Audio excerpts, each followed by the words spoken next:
جہنم ہی تھا،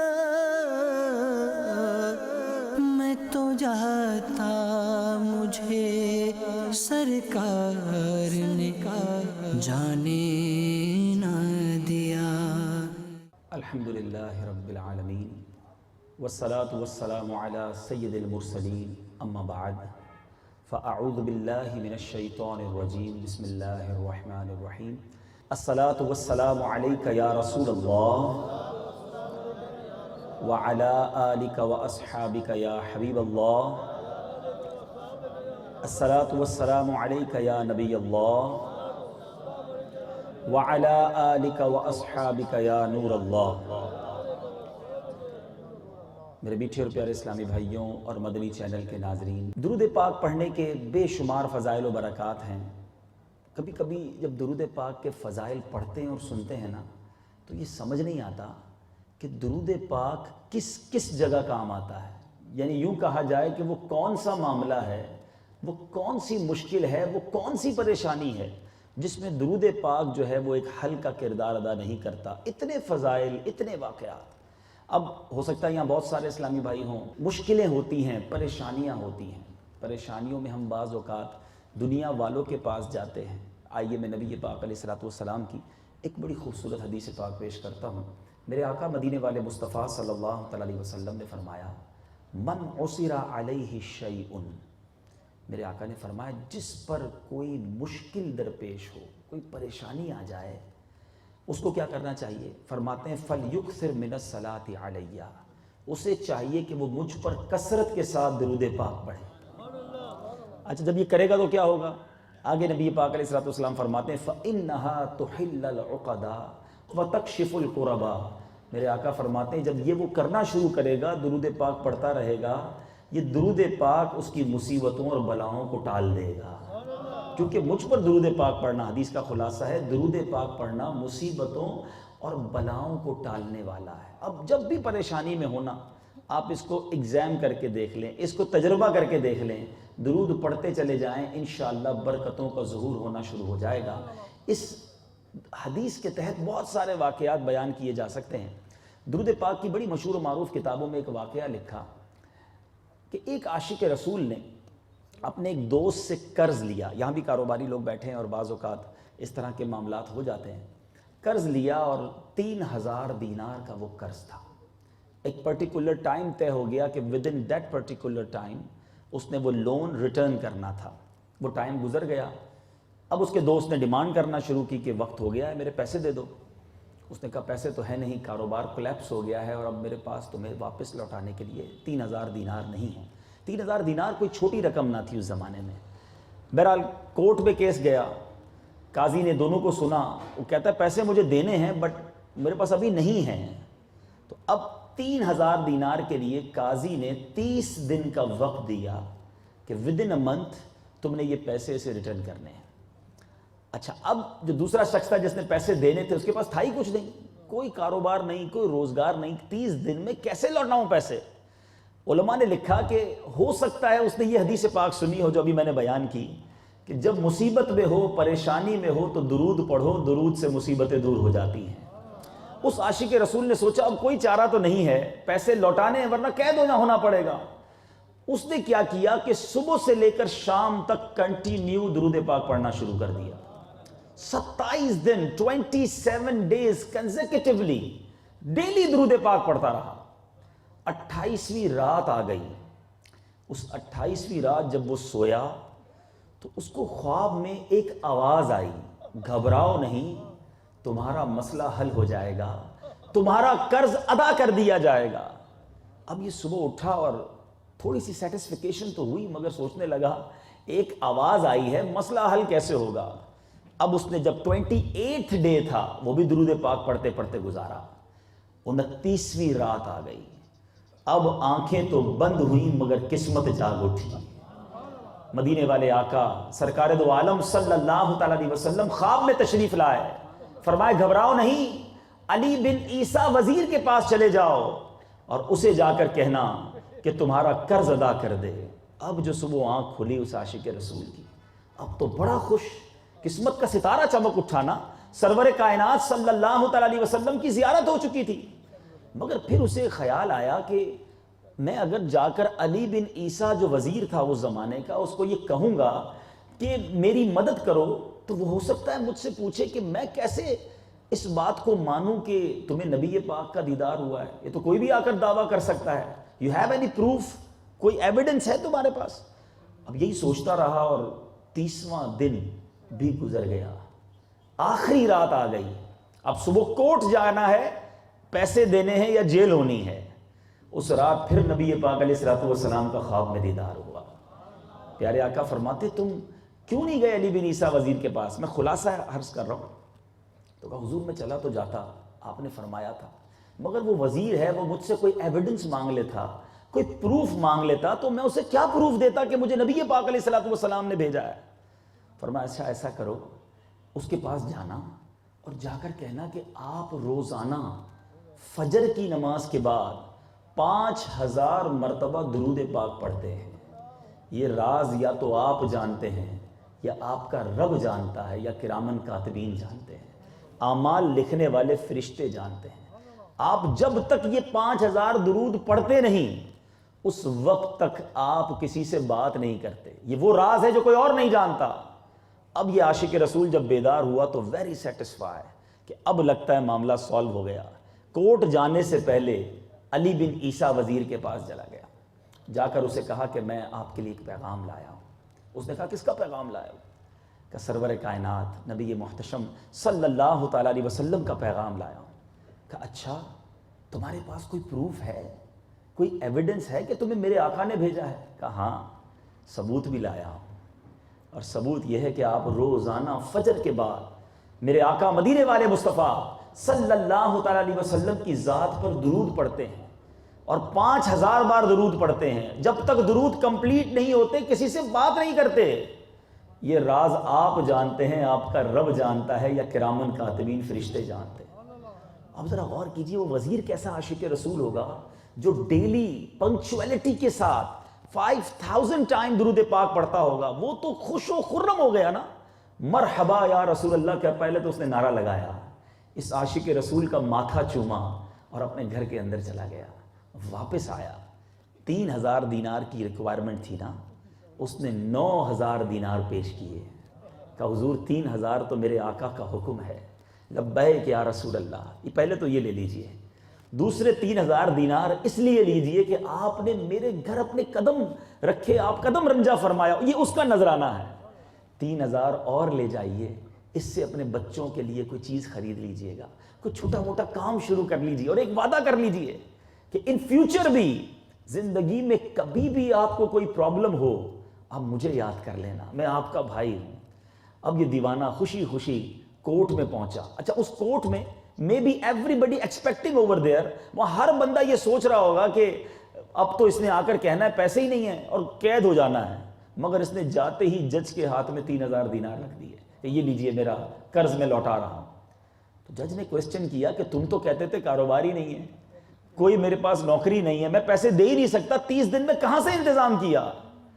اب اس دیوانے نے گویا زبان حال سے یہ کہا کہ اتنا دیا سرکار نے مجھ کو، اتنی میری اوقات نہیں، یہ تو کرم ہے ان کا، ورنہ مجھ میں تو ایسی بات نہیں، یہ تو میرے نبی نے کرم کیا، میرے پاس تو تھا ہی کچھ نہیں۔ اب جب یہ پورا انسیڈنٹ، یہ پوری سٹوری اس نے اس کورٹ میں سنائی، غور کیجئے کیسے لوگ تھے اس زمانے کے۔ وہ جج جو ہے عدالت کے دوران اپنی کرسی چھوڑ کر کھڑا ہو گیا اور اپنے کمرے میں چلا گیا۔ ہر بندہ انتظار میں ہے کہ جج صاحب کو یہ کیا ہو گیا۔ تھوڑی دیر بعد وہ جج واپس آتا ہے اور اس دیوانے کے ہاتھ میں 3000 دینار دے کر کہتا ہے سارا ثواب علی بن عیسیٰ لے جائے، تمہارا قرض میں ادا کروں گا، میں بھی اپنے آقا کا غلام ہوں۔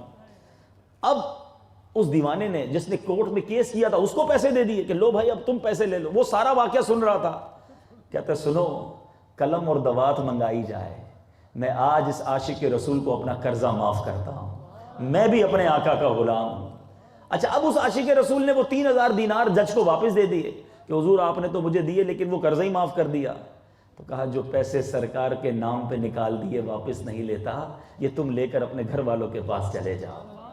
اب ذرا غور کیجئے گا کہ رات صبح ہونے سے پہلے تک جو شخص 3000 دینار کا مقروض تھا اب 12000 دینار لے کر خوشی خوشی اپنے گھر والوں کے پاس جا رہا ہے.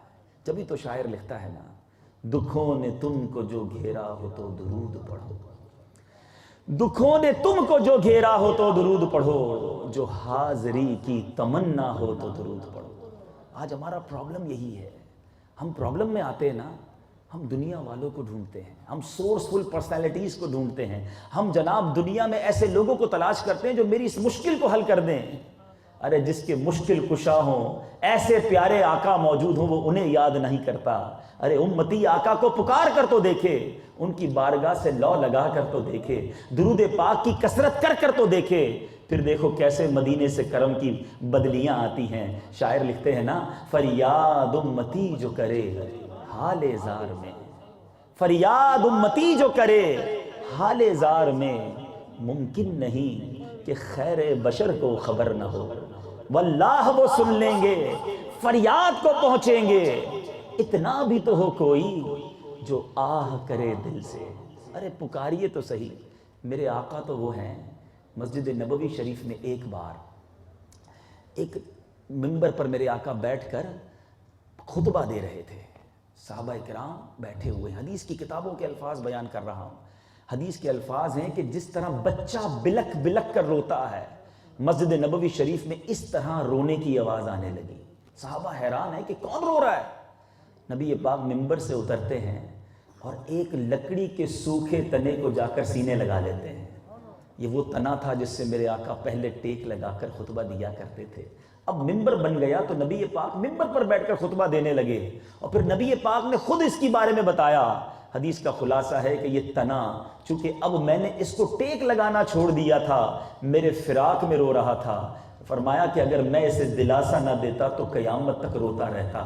بڑی تفصیل ہے اس واقعے کی, مگر جو میں اشارہ دینا چاہ رہا ہوں کہ جو آقا تنے کو روتا دیکھیں تو سینے لگا لیں, امتی روئے اور انہیں پکارے تو کیوں نہ سینے لگائیں گے, کیوں نہ مشکل کشائی فرمائیں گے. بس ہمیں نبی پاک سے اپنا کنیکشن مضبوط رکھنا ہے, درود پاک کی کثرت کرتے رہیے. آئیے مل کر جتنے اسلامی بھائی یہاں موجود ہیں محبت کے ساتھ با آواز بلند درود پاک پڑھ لیجئے. صلو علی الحبیب صلی اللہ تعالی علی محمد صلی اللہ علیہ وسلم.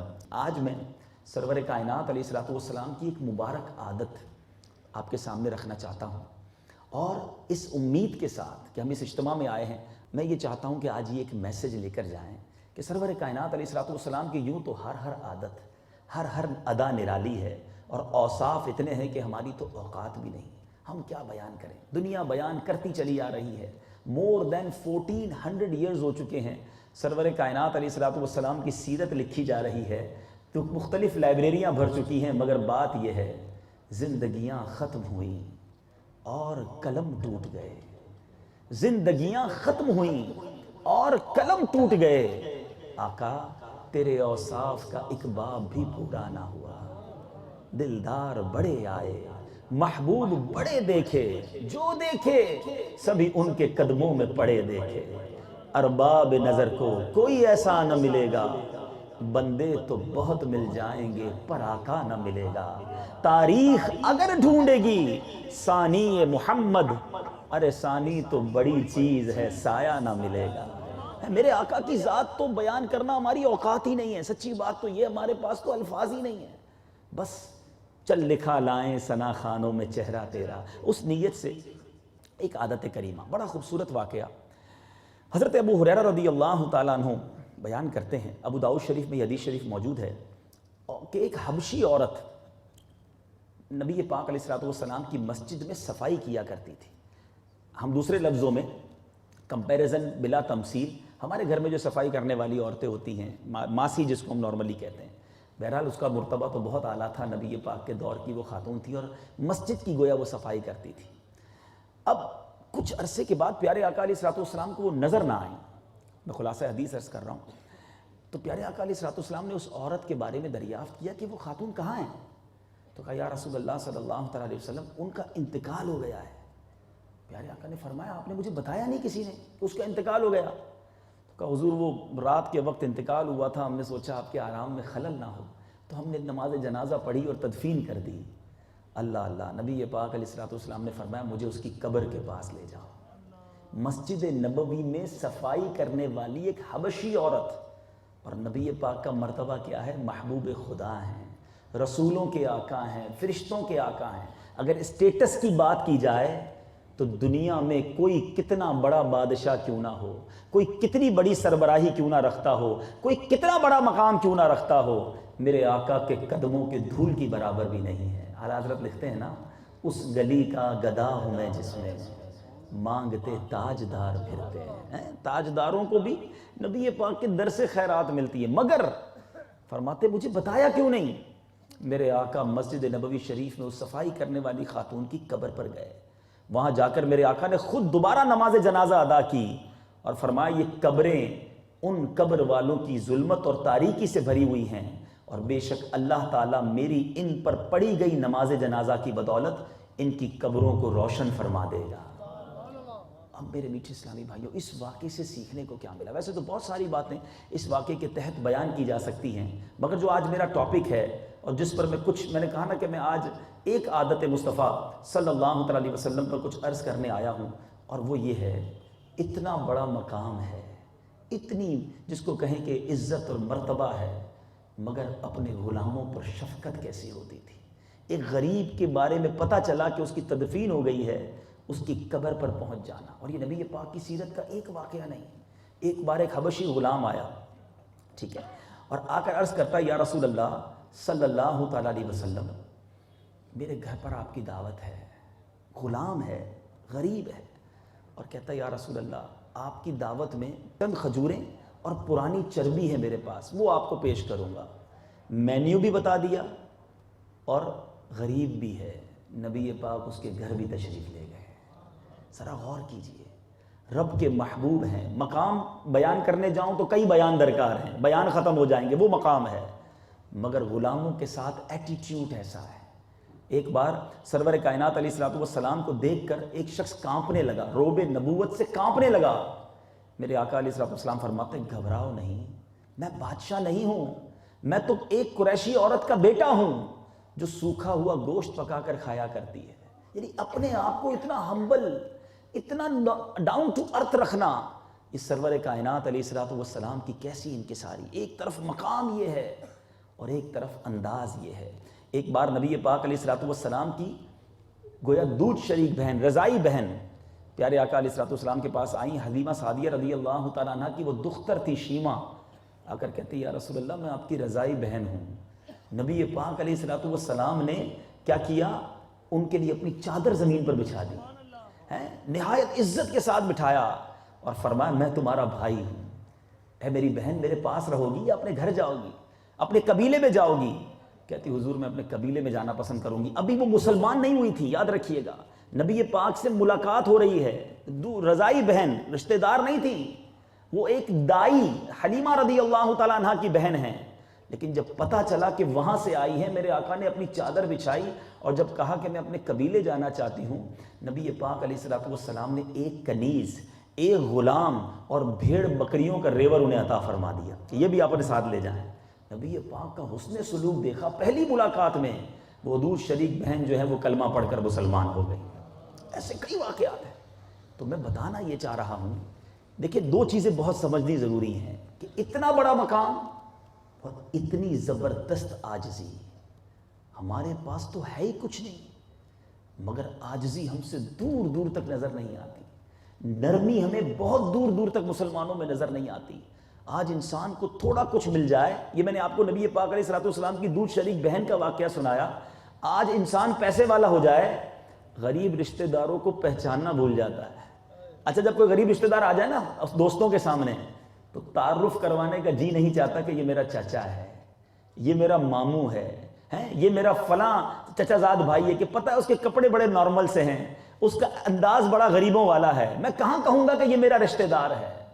ارے نبی پاک علیہ الصلوۃ والسلام کا انداز آپ دیکھیں کہ کس قدر عاجزی اور انکساری، اور ہم انہی کے غلام ہیں، انہی کا کلمہ پڑھا ہے. میں آؤ آپ کو بتاؤں کہ نرمی کے اندر کس قدر برکتیں ہیں. میرے آقا فرماتے ان اللہ رفیق یحب الرفق، بے شک اللہ رفیق ہے اور نرمی کو پسند کرتا ہے.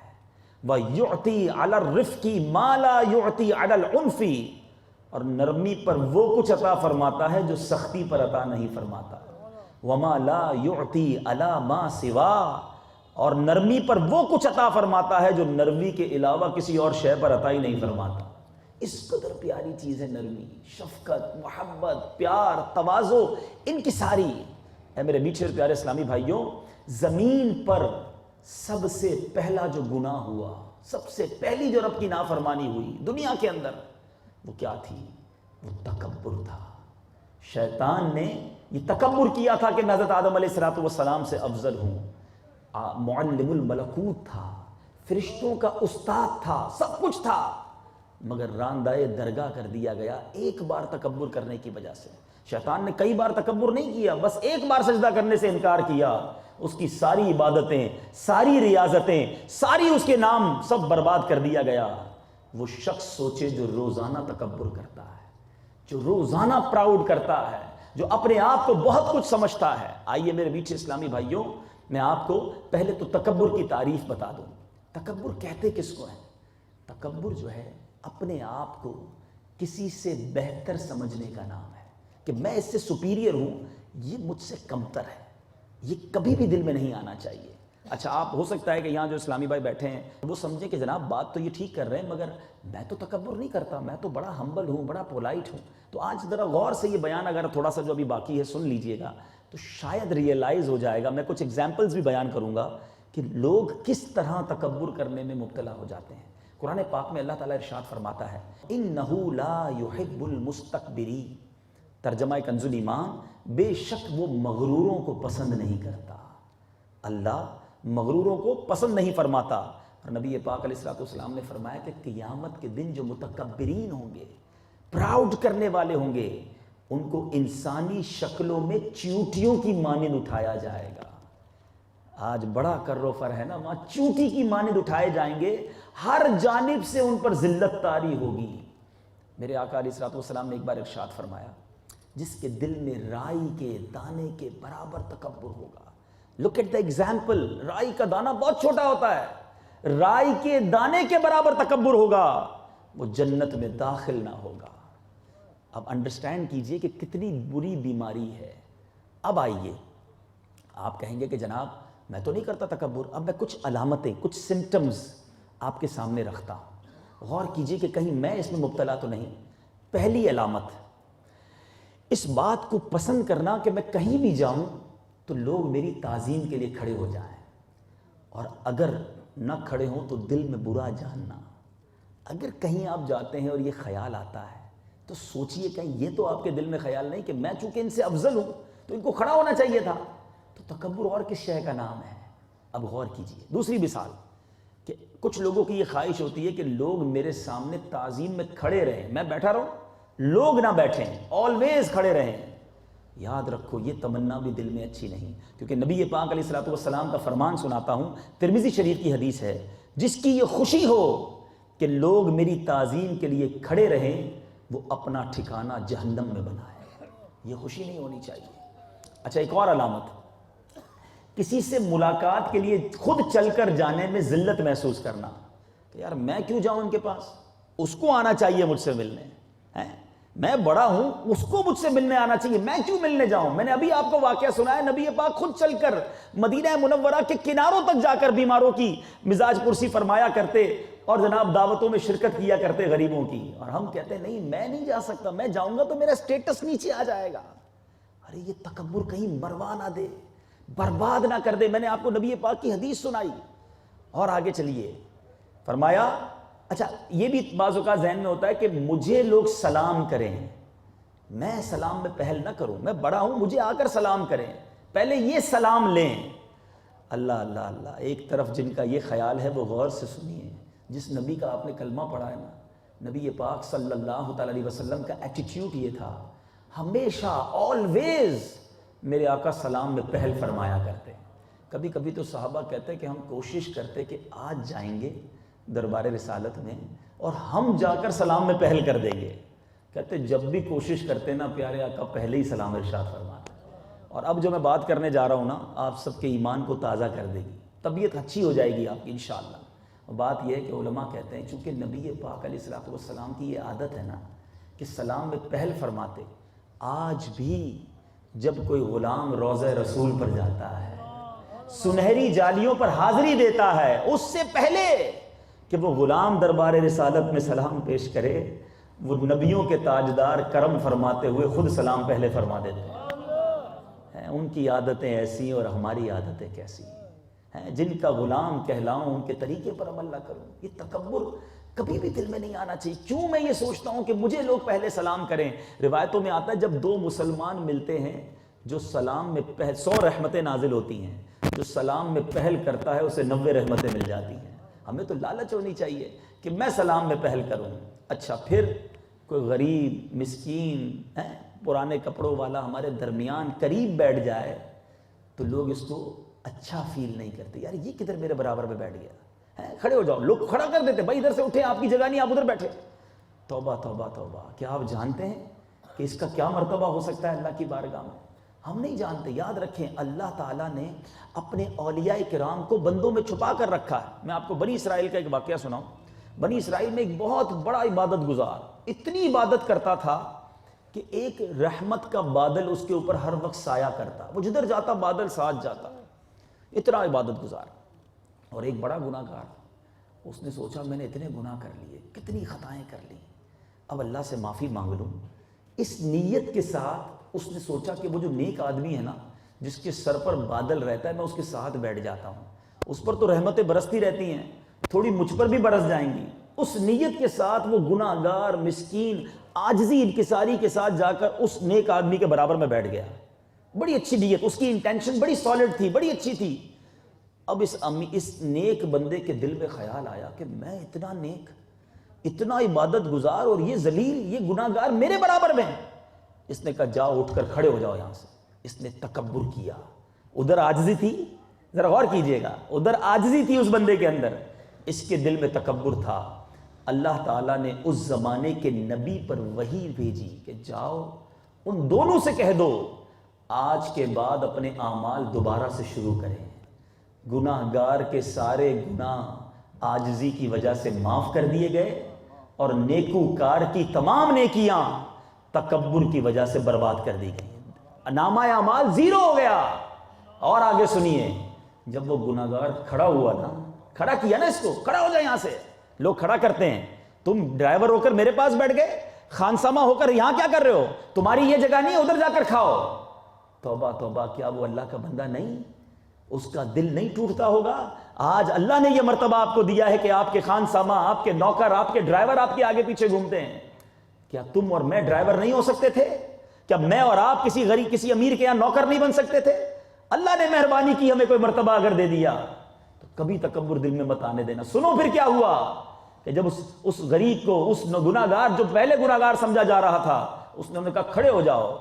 جب یہ کھڑا ہو کے چلنے لگا تو بادل اس کے ساتھ جانے لگ گیا۔ تو اللہ عاجزی کو پسند کرتا ہے۔ دانا خاک میں مل کر گلے گلزار ہوتا ہے۔